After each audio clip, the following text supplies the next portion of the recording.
जय हिंद, वंदे मातरम। स्वागत है आप सभी का फ्री एग्जाम जिन यूट्यूब चैनल पर। दोस्तों, अगर आप बिहार पुलिस परीक्षा 2025 का एग्जाम देने वाले हैं तो आज आपके लिए शानदार प्रैक्टिस सेशन होने वाला है, जिसमें हम केवल वही प्रश्न शामिल किए हैं जो प्रीवियस ईयर में कई बार पूछे गए हैं।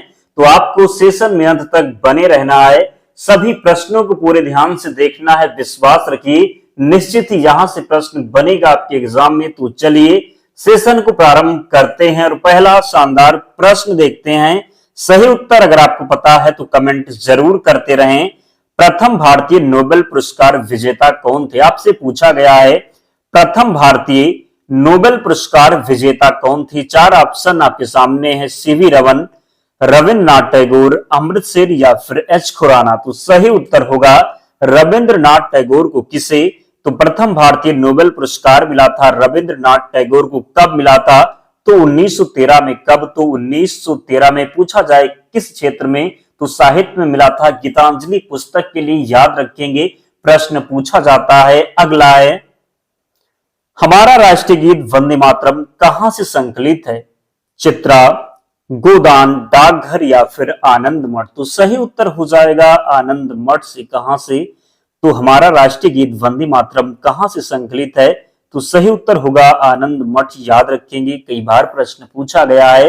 अगला है, आनंद मठ के लेखक कौन है? रविंद्रनाथ टैगोर, बंकिम चंद्र चटर्जी, सरोजनी नायडू या फिर अरविंद घोष। तो आनंद मठ के लेखक हो जाएंगे बंकिम चंद्र चटर्जी। क्या होगा सही उत्तर? तो आनंद मठ के लेखक हैं बंकिम चंद्र चटर्जी। याद रखेंगे, रविंद्रनाथ की जो है रविंद्रनाथ टैगोर की पुस्तक का नाम है गीतांजलि, जिसके लिए रविंद्रनाथ टैगोर को 1913 में नोबेल पुरस्कार मिला था। पहले प्रश्न में ही हमने आपको बताया है। अगला है, भूदान आंदोलन किसने प्रारंभ किया था? भूदान आंदोलन किसने प्रारंभ किया था? महात्मा गांधी, जयप्रकाश नारायण, विनोबा भावे या फिर राम मनोहर लोहिया। तो सही उत्तर होगा भूदान आंदोलन किसने प्रारंभ किया था? तो राइट आंसर होगा विनोबा भावे के द्वारा। किसके द्वारा? तो भूदान आंदोलन प्रारंभ किया गया था विनोबा भावे के द्वारा। अगला है,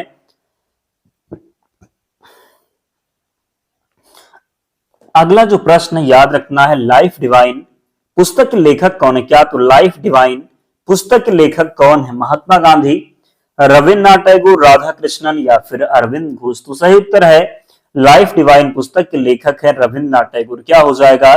तो लाइफ डिवाइन पुस्तक के लेखक हैं रविन्द्रनाथ टैगोर। और जिन प्यारे दोस्तों ने अब तक वीडियो को लाइक नहीं किया है, आप सभी से निवेदन है आप लोग वीडियो जरूर लाइक कर दें और चैनल को सब्सक्राइब करके डेली हमारे साथ जुड़े। विश्वास रखिए, अगर आप डेली प्रैक्टिस सेशन में हमारे साथ जुड़ते हैं तो एक भी प्रश्न एग्जाम में यहां से बाहर नहीं होगा। बस आपको पूरे ध्यान से एक एक प्रश्न को देखना है, अंत तक वीडियो में बने रहना है। निश्चित ही प्रश्न बाहर नहीं जाएगा, आपको जरूर सफलता प्राप्त होगी। तो बंगाल की एशियाटिक सोसाइटी के प्रवर्तक कौन थे? Warren Hasting, Sir William Jones, James Prinsep या फिर इनमें से कोई नहीं। तो बताना है कि बंगाल की एशियाटिक सोसाइटी के प्रवर्तक कौन थे? तो राइट आंसर होगा विलियम जोन्स। क्या होगा? तो बंगाल की एशियाटिक सोसाइटी के प्रवर्तक थे सर विलियम जोन्स। क्या होगा? तो सर विलियम जोन्स यहां पर राइट आंसर होगा। अगला है, भारत की संविधान सभा किसके अनुसार गठित की गई थी? साइमन आयोग प्रस्ताव, कैबिनेट मिशन योजना, माउंटबेटन योजना या फिर क्रिप्स प्रस्ताव। तो भारत की संविधान सभा किसके अनुसार गठित की गई थी? साइमन आयोग प्रस्ताव, कैबिनेट मिशन योजना, माउंट योजना या फिर क्रिप्स प्रस्ताव। तो सही उत्तर होगा कैबिनेट मिशन योजना। क्या हो जाएगा? तो भारत की संविधान सभा किसके अनुसार गठित की गई थी? तो राइट आंसर है कैबिनेट मिशन योजना के अनुसार जो है भारत की संविधान सभा गठित की गई थी। अगला है, भारत का राष्ट्रीय पंचांग किस संवत पर आधारित है? विक्रम संवत, शक संवत, कली संवत या फिर इनमें से कोई नहीं। तो सही उत्तर होगा क्या? तो शक संवत इसका राइट आंसर है। भारत का राष्ट्रीय पंचांग किस संवत पर आधारित है? तो शक संवत पर आधारित है भारत का राष्ट्रीय पंचांग। नेक्स्ट है, भारत के राष्ट्रीय ध्वज का डिजाइन किसने तैयार किया था? एनी बेसेंट, सरोजनी नायडू, विजय लक्ष्मी पंडित या फिर मैडम भिखाजी कामा। तो भारत के राष्ट्रीय ध्वज का डिजाइन किसने तैयार किया था? राइट आंसर है क्या? तो मैडम भिखाजी कामा। क्या हो जाएगा? तो तो भारत के राष्ट्रीय ध्वज का डिजाइन किसने तैयार किया था? तो मैडम भिखाजी कामा इसका राइट आंसर है। अगला है, देवदास उपन्यास के रचनाकार कौन है? प्रेमचंद, शरद चंद्र चट्टोपाध्याय, मैथिली शरण गुप्त या फिर इनमें से कोई नहीं। तो देवदास उपन्यास के रचनाकार हैं कौन? तो राइट आंसर है शरद चंद्र चट्टोपाध्याय। क्या हो जाएगा? तो देवदास उपन्यास के रचनाकार हैं शरद चंद्र चट्टोपाध्याय, याद रखेंगे। अगला है, 27 दिसंबर 1911 में पहली बार जनगण मन कहां पर गाया गया? मुंबई, लखनऊ, कोलकाता या फिर साबरमती। तो 27 दिसंबर 1911 में पहली बार जनगण मन कहां पर गाया गया था? तो सही उत्तर होगा कोलकाता में। कहां पर? तो कोलकाता अधिवेशन में 27 दिसंबर 1911 को पहली बार जनगण मन गाया गया था, याद रखेंगे। अगला है, भारत ने पहला समाचार पत्र किसने तैयार किया था? कह सकते हैं कि भारत ने पहला समाचार पत्र किसने शुरू किया था? दादा भाई नौरोजी, सैयद अहमद खान, रविन्द्रनाथ टैगोर या फिर जेम्स हिक्की। तो राइट आंसर होगा जेम्स हिक्की के द्वारा भारत ने पहला समाचार पत्र किसने तैयार किया था? तो राइट आंसर है जेम्स हिक्की ने। किसने? तो जेम्स हिक्की ने। नेक्स्ट है, खिलाफत आंदोलन का प्रारंभ किसने किया था? मोहम्मद अली जिन्ना, अबुल कलाम आजाद, अली बंधु या फिर इनमें से कोई नहीं। तो खिलाफत आंदोलन का प्रारंभ किसने किया था? राइट आंसर होगा अली बंधु ने। किसने? तो खिलाफत आंदोलन का प्रारंभ किया था अली बंधु ने। किसने? तो खिलाफत आंदोलन प्रारंभ किया था अली बंधु ने। अगला है, झंडा गीत किसने लिखा है?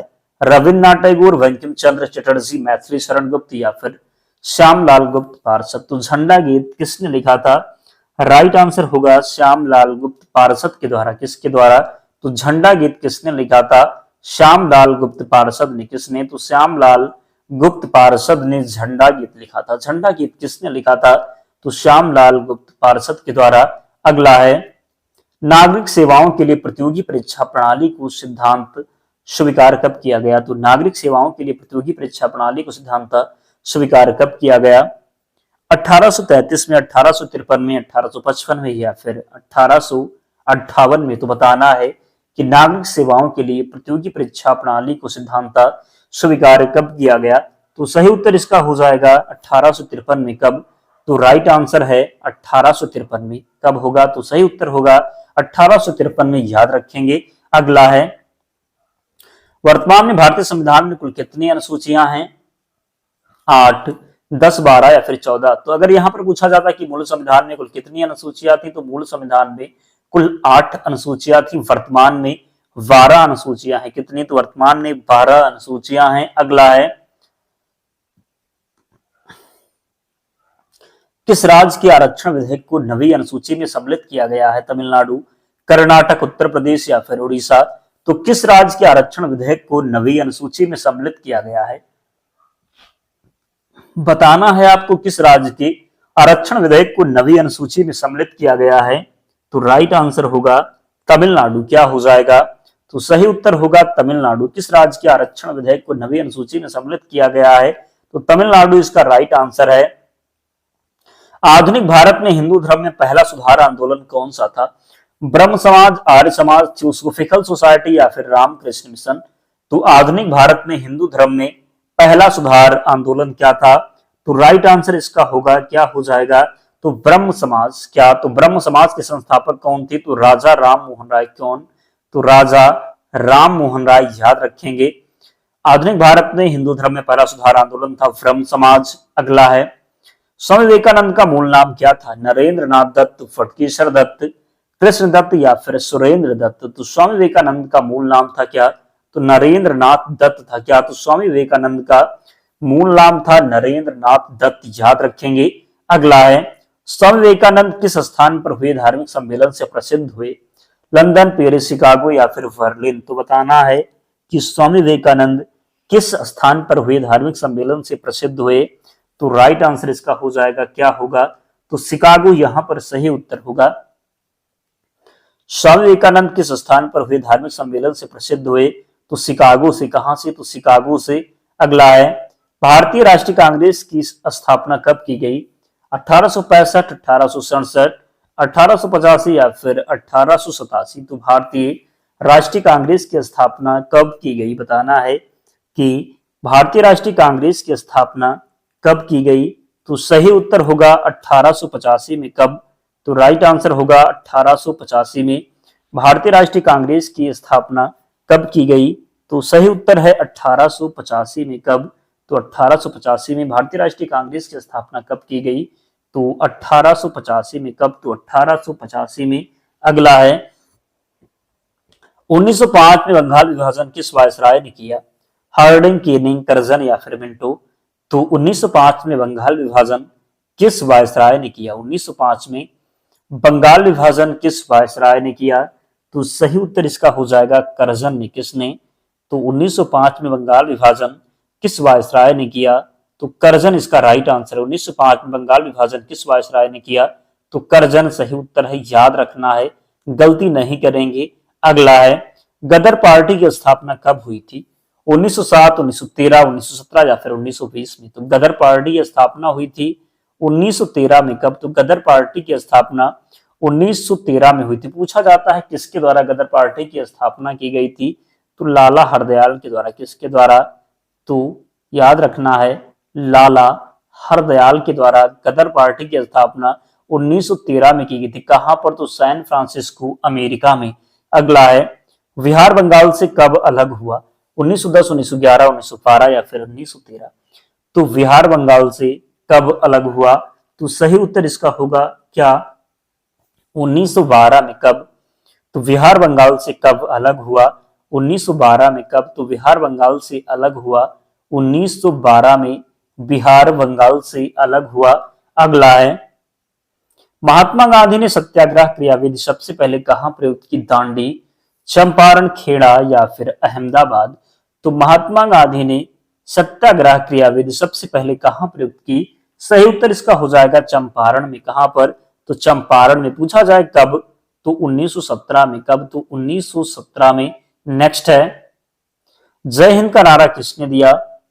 सुभाष चंद्र बोस, जवाहरलाल नेहरू, मोतीलाल नेहरू या फिर महात्मा गांधी? तो जय हिंद का नारा किसने दिया? राइट आंसर है सुभाष चंद्र बोस जी के द्वारा जय हिंद का नारा दिया गया। जय हिंद का नारा किसने दिया? तो सुभाष चंद्र बोस ने। अगला वर्ष 1919 में जलियांवाला बाग हत्याकांड कहां पर हुआ था? अमृतसर, नागपुर, चंडीगढ़ या फिर कोलकाता? तो 13 अप्रैल। कब? तो 13 अप्रैल 1919 में अमृतसर, पंजाब में जलियांवाला बाग हत्याकांड हुआ था। कब? तो 13 अप्रैल 1919 में जलियांवाला बाग हत्याकांड कहां पर हुआ था? तो अमृतसर में। कहां पर? तो अमृतसर में। अगला है नमक सत्याग्रह किस ईस्वी में प्रारंभ हुआ? 1930, 1932, 1928 या फिर 1931 में? तो नमक सत्याग्रह किस ईस्वी में प्रारंभ हुआ? सही उत्तर इसका हो जाएगा 1930 में। नमक सत्याग्रह किस ईस्वी में प्रारंभ हुआ? 1930 में प्रारंभ हुआ था नमक सत्याग्रह। कब? तो 1930 में।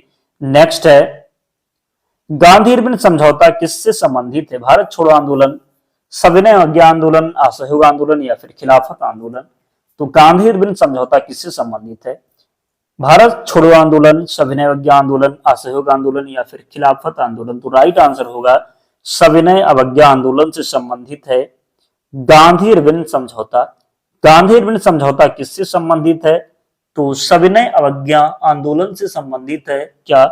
तो सविनय अवज्ञा आंदोलन से संबंधित है गांधी इरविन समझौता। काकोरी ट्रेन डकैती कांड के नायक कौन थे? राम प्रसाद बिस्मिल, भगत सिंह, बटुकेश्वर दत्त या फिर बरकतुल्लाह? तो काकोरी ट्रेन डकैती कांड के नायक कौन थे? सही उत्तर होगा राम प्रसाद बिस्मिल। कौन? तो काकोरी ट्रेन डकैती कांड के नायक थे राम प्रसाद बिस्मिल। याद रखेंगे, काकोरी ट्रेन डकैती कांड के नायक थे राम प्रसाद बिस्मिल। क्वेश्चन नंबर 31 है, इसका आंसर आपको कमेंट बॉक्स में बताना है। सुभाष चंद्र बोस ने सिंगापुर में दिल्ली चलो का नारा कब दिया था? 1942 में, 1943 में, 1944 या फिर 1945? तो इसका आंसर आप लोग कमेंट में जरूर बताएं और आप लोग कमेंट करके बताएं कि 30 प्रश्नों में आपका स्कोर क्या रहा, कितने प्रश्न आप सही कर पाए। और इसकी पीडीएफ के लिए टेलीग्राम चैनल से जुड़ जाना, लिंक डिस्क्रिप्शन बॉक्स में है, या फिर आप टेलीग्राम पर जाएंगे, सर्च करेंगे फ्री एग्जाम जोन, आपको चैनल मिल जाएगा, ज्वाइन हो जाना, वहां पर आपको सारी पीडीएफ मिल जाएगी। तो मिलते हैं नेक्स्ट वीडियो में, तब तक पढ़ते रहिए, ध्यान रखिए अपना, स्वस्थ और सुरक्षित रहिए। जय हिंद।